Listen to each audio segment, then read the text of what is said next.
بسم اللہ الرحمن الرحیم، السلام علیکم ورحمۃ اللہ وبرکاتہ۔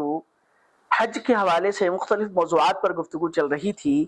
کل میں نے آپ کے سامنے ذکر کیا تھا کہ حج سے فراغت کے بعد حاجی کے لیے ایک بہت ہی سعادت کا سفر ہوتا ہے کہ مکہ مکرمہ سے مدینہ منورہ اس کو حاضری نصیب ہوتی ہے۔ اس حاضری کے کیا آداب ہیں، کل میں نے مختصراً عرض کیا تھا کہ اس سفر کی حیثیت اہمیت کیا ہے۔ تو آج میں مختصراً ادب یا فضیلت آپ سمجھ لیں، فضیلت کہ اس سفر کی فضیلت کیا ہے۔ جناب نبی کریم صلی اللہ تعالی علیہ وسلم کے روضہ اقدس پر جانے کی فضیلت کیا ہے۔ سب سے پہلے تو آپ یہ ذہن میں رکھیے کہ جناب نبی کریم صلی اللہ علیہ وسلم کا جو مبارک شہر ہے، بالاتفاق یہ مکہ مکرمہ اور مکہ مکرمہ کی طرح یہ فضیلت والا شہر ہے۔ البتہ دونوں میں سے کس کو فضیلت حاصل ہے، یہ اس میں علماء کا اختلاف ہے۔ بعض کی رائے مکہ مکرمہ کی، امام مالک رحمۃ اللہ علیہ کی رائے مدینہ منورہ کی ہے۔ البتہ اس میں سب کے اتفاق ہے کہ زمین کا وہ ٹکڑا جو حضور علیہ الصلوۃ والسلام کے مبارک جسد کے ساتھ لمس سے چھو رہا ہے، وہ اس سے بحث نہیں، اس کو ہٹا کر باقی مدینہ منورہ کی زمین جو ہے وہ مکہ مکرمہ سے افضل ہے یا نہیں ہے۔ دوسری بات، جناب نبی کریم صلی اللہ تعالی علیہ وسلم نے خود احادیث میں، مختلف روایات میں اپنے روزہ یعنی اپنے پاس آنے کی جو ہے ترغیب دی ہے اور نہ آنے والے پر ناراضگی کا اظہار کیا۔ کیا فرمایا؟ فرمایا کہ جو بندہ حج کرے لیکن وہ میری قبر پہ نہ آئے تو اس نے، یعنی میری زیارت کے لیے نہ آئے تو اس نے جفا کی، اس نے زیادتی کی ہے۔ اور ایک روایت میں جناب نبی کریم صلی اللہ علیہ وسلم ارشاد فرمایا، جس نے حج کرنے کے بعد میری روزہ پہ میری دنیا سے جانے کی تشریف جانے کے بعد میری قبر پہ آ کے، ٹھیک ہے، جس کا مفہوم یہ آ کے زیارت کی، گویا کہ ایسے ہے جیسے اس نے میری زندگی میں میری زیارت کی۔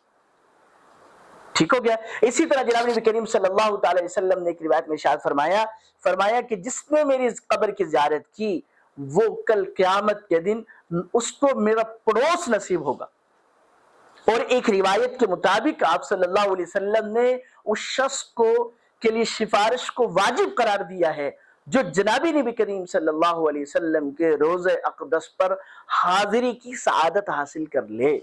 اب اندازہ لگائیں کہ کتنا مفید اور کتنا محبت اور عظمت والا عمل ہے۔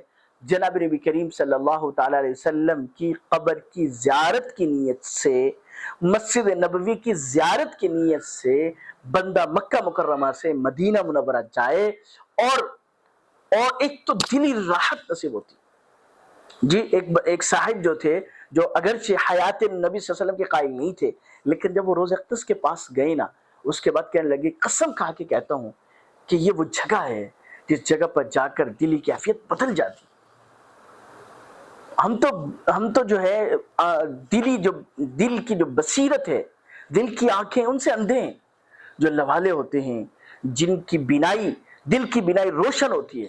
یقینی بات ہے کہ اصل سعادت اور اصل وہاں پہ جانے کا مزہ اور لذت اور راحت ان کو نصیب ہوتی ہے۔ بہرحال بارش برس رہی ہو، یقینی بات ہے کہ جو بارش کے نیچے ہیں زیادہ فائدہ ان کو ہوگا، لیکن جو ہوٹلوں میں موجود ہیں اس وقت، جو اپنے کمروں میں موجود ہوتے ہیں، ٹھنڈی ہوا ان تک بھی پہنچ جاتی ہے۔